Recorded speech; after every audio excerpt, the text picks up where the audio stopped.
Hello and welcome back to my channel. Now this week I got something special here. This case is called Excel Ninja, which was played at the 2025 Global Excel Summit.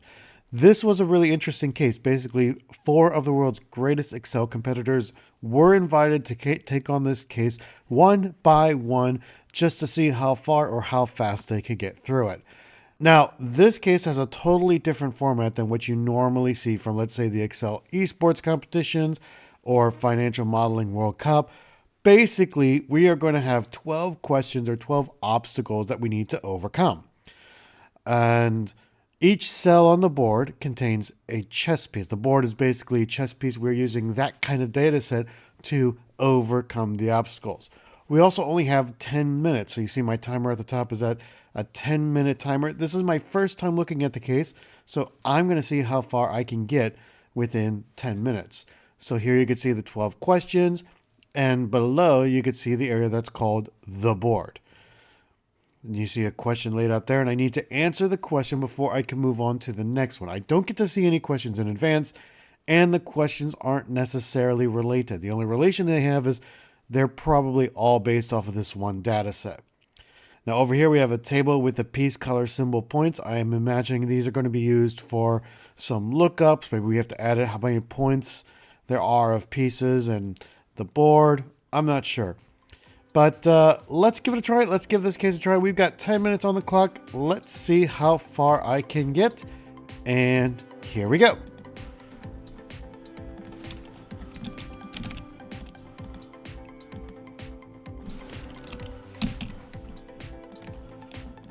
Now what I'm going to start trying to do is I'm going to try to name my ranges because I imagine going to look these up very often. But in this game, anything above row 43 is locked, so I actually cannot edit the names of the ranges. I'm going to have to type in these formulas myself. So I answer question number 2, and I can do the same for question number 3.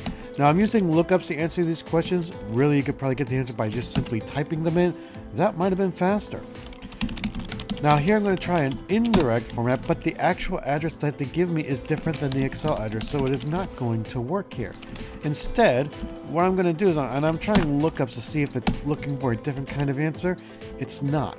I actually need to go into the board and reference the cell directly to get the answer, which is what I'm going to do here.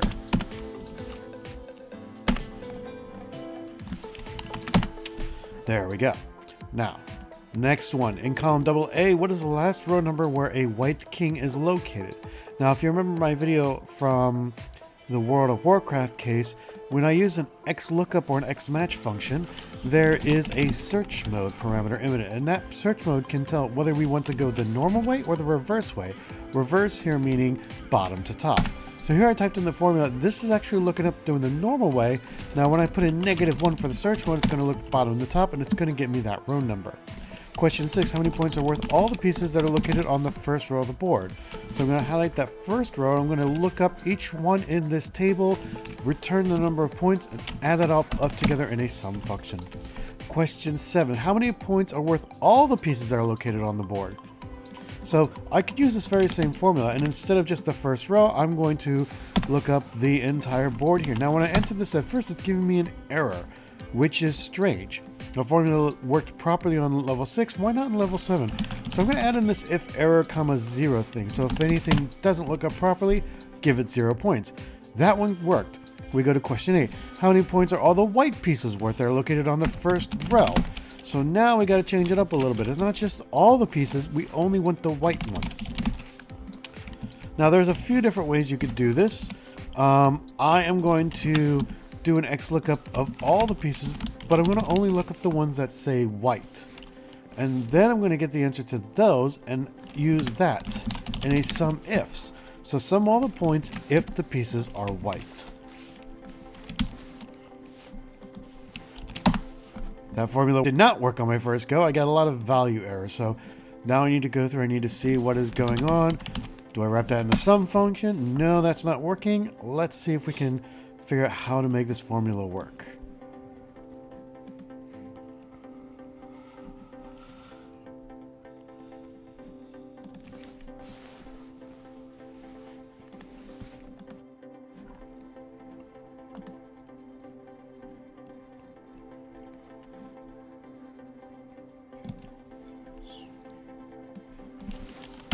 So now I'm going to try a different strategy. Now I'm going to try using a filter function. Basically, filter out all of the black pieces, leave only the white pieces, then use that in an XLOOKUP to sum all the points. Let's see if this gets us what we want.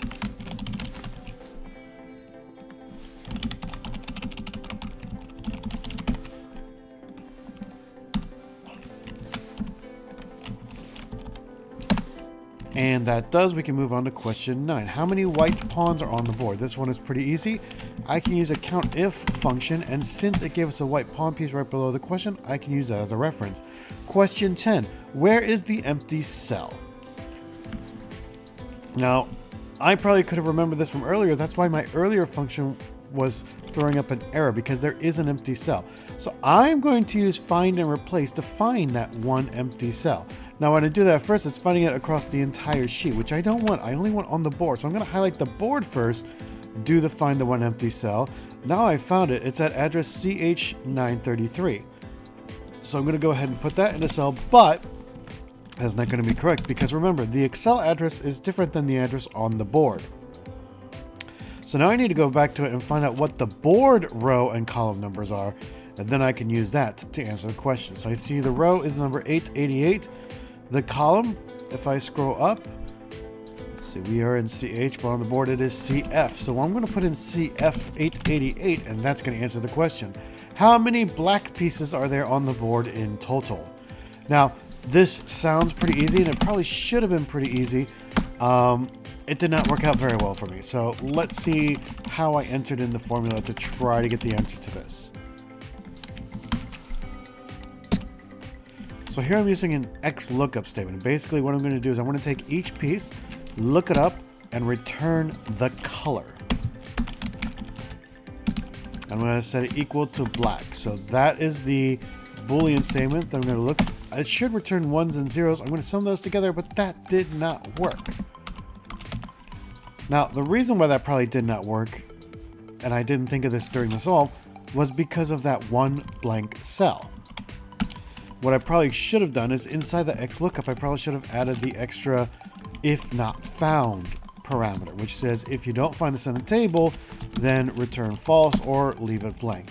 So I'm trying to work through this around. I went back to the original sum. I'm trying to figure out why this is not working. I want to do a COUNTIF. Sum the COUNTIF together. Still not working.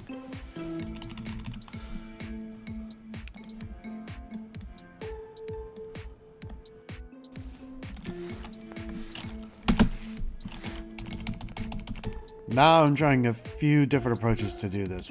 How do I make it so it is counting all the cells that I want it to properly count?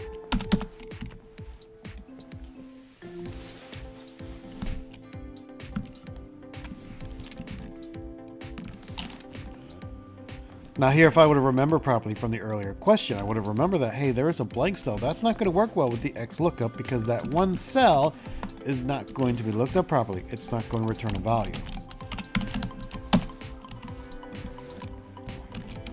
So now I'm trying the same formula I did before. I'm taking it step by step. Now, one of the problems is I'm not actually being able to see the results step by step because of the way this workbook is designed. So I'm guessing that it works. Now here I'm going to add in this if error statement, which does the same thing as a return if not found parameter in the XLOOKUP. That then gets me the answer that I'm looking for. Now the final question. How many white kings are being checked by black queens? In other words, the black queen is next to the white king. This one is probably the trickiest. There are a few ways to go about doing it. Let's see how I tackle this one.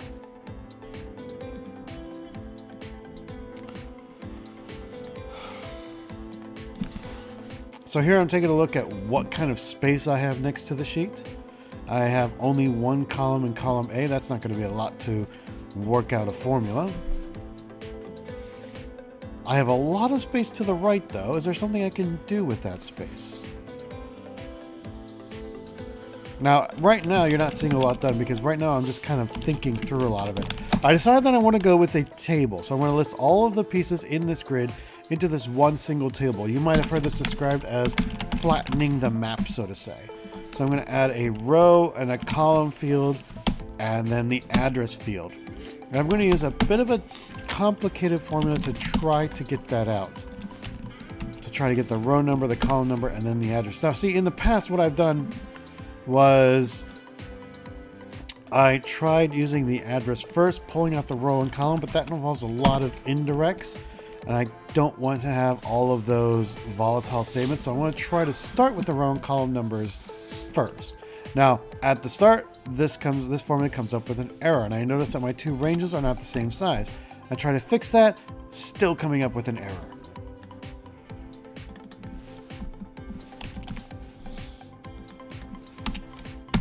That's because I still have that row statement in it. Now when I undo that, now I'm getting all the white kings out of there. However, I'm not getting any information for those white kings. I'm going to use this to kind of start my formula and then see where I can go with it. Now at this point, I only have 45 seconds left. Can I pull out a miracle in time?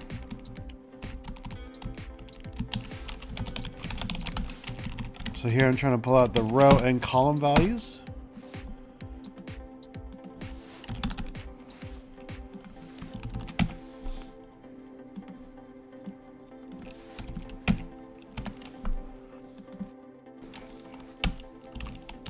Through those, I'm going to use the address formula like I just mentioned earlier.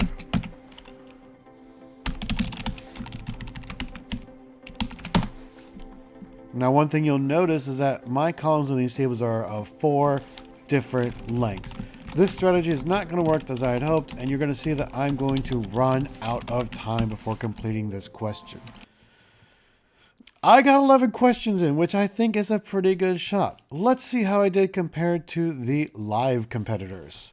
And wow, take a look at this scoreboard. Not only were Michael and Jeremy both able to solve the levels, but they were both able to do it in just over 5 minutes and both within 1 second of each other. Now, talk about drama. Now, I see that Pieter and Chris, they both also did very well. They got through 11 of the 12 steps. That's about the same as I did. At the time of recording this video, they've not uploaded the video of the solves yet, so I'm not able to tell. They probably got to question 12 before I did. I'm not quite sure yet. When that video is uploaded, I'll be sure to link it in the description, and you can compare how I did with the others. Or you can try this case out yourself. You can download it. It is available for free on the FMWC website. That's all I have for today's video. Thanks for taking the time to watch it with me, and I look forward to seeing you for the next one.